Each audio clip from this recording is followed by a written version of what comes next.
करें।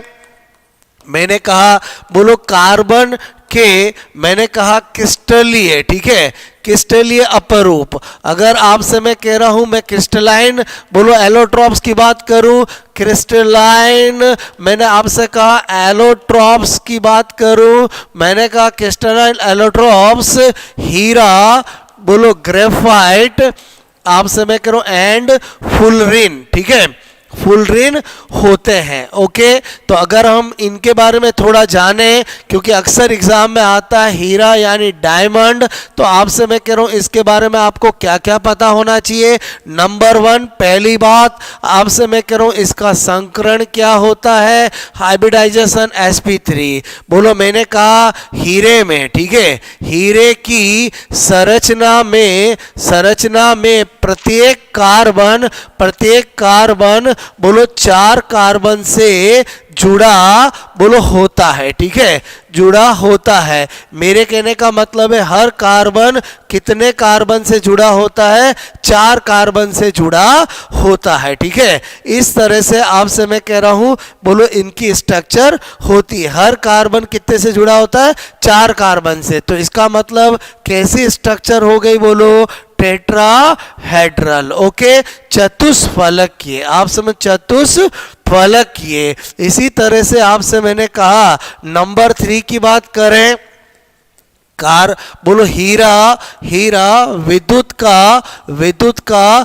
कुचालक, ठीक है, कुचालक, मैंने कहा कुचालक इंसुलेटर, ठीक है, कुचालक का मतलब क्या बोलो, मैंने कहा इंसुलेटर, ठीक है, होता है क्योंकि जब कार्बन के पास 4 ही इलेक्ट्रॉन है और वो 4 शेयर कर लेगा तो उसके बाद बोलो आपसे मैं कहूं फ्री इलेक्ट्रॉन क्या होगा, एब्सेंट, तो बोल विद्युत का कुचालक ही होगा। उसके बाद मैंने कहा हीरा बोलो अत्यधिक क्या होता है, अत्यधिक कठोर, ठीक है, बोलो हार्डनेस बोलो आपसे मेरे को होता है। उसके बाद आपको पता होना चाहिए हीरे का घनत्व, ठीक है, डेंसिटी, मैंने कहा क्या होती है बोलो, उच्च होती है, ठीक है, उच्च होती है। इसी तरह से आपको पता होना चाहिए कि हीरे का बोलो गलनांक, ठीक है, बोलो मेल्टिंग पॉइंट भी क्या होता है बोलो, हाई होता है। ओके, ये कुछ बातें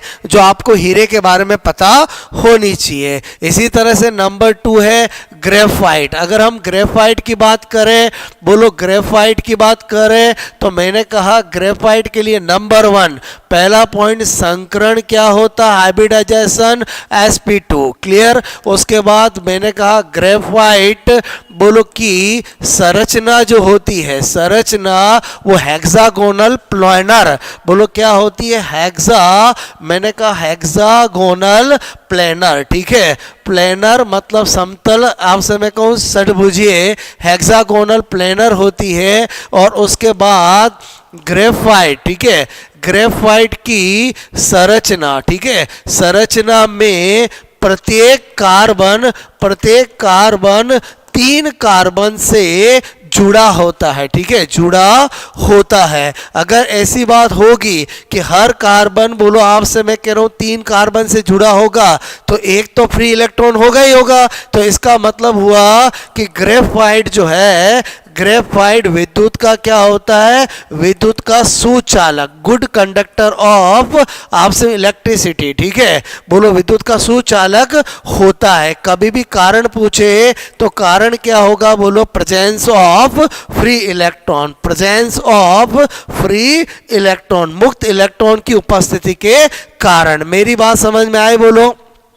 उसके बाद ग्रेफाइट, मैंने कहा ग्रेफाइट क्या होता है, कंपैरेटिवली हीरोइट से क्या होता है, सॉफ्ट मुलायम आप समय को होता है, क्लियर। ओके, आप समय को ये सारी बातें आपको किसके बारे में पता होनी चाहिए, ग्रेफाइट के बारे में, क्लियर। उसके बाद है आपका फुलरिन, और फुलरिन के बारे में क्या पता होना चाहिए, सबसे पहली बात इसकी खोज किसने की है, बकमिस्टर फुलरिन, आपसे बकमिस्टर, मैंने कहा फुलरिन अक्सर एग्जाम में पूछ लेते हैं। उसके बाद इसका जो संकरण होता है वो क्या होता है बोलो, sp2 होता है। इसकी जो स्ट्रक्चर होती है वो मैंने कहा फुटबॉल, आपसे मैं कह रहा हूं जेसी, या हम बोलते हैं बकी बॉल, आपसे मैं कहूं बकी बॉल, मैंने कहा संरचना। क्लियर? सबसे इंपॉर्टेंट बात क्या जो अक्सर एग्जाम में आती है, इसकी स्ट्रक्चर। ठीक है,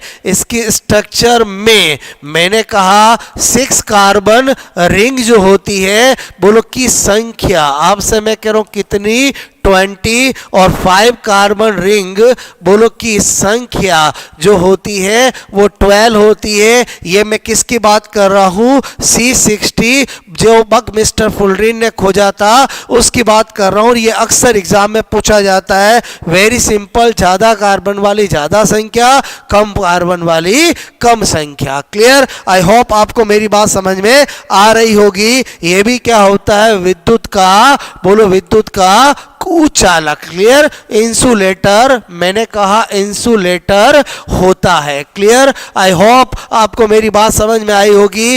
दोस्तों मैंने कार्बन की सारी प्रॉपर्टीज और उसके क्रिस्टलाइन एलोट्रॉप्स और आपसे मैं करूं क्रिस्टलाइन अपरूप के बारे में बताया है। या तो एग्जाम के अंदर यहां से क्वेश्चन आता है, या फिर इसका जो पार्ट 2 हम स्टडी करेंगे जिसमें कार्बन के सारे यौगिक, उसके क्वेश्चन आता है।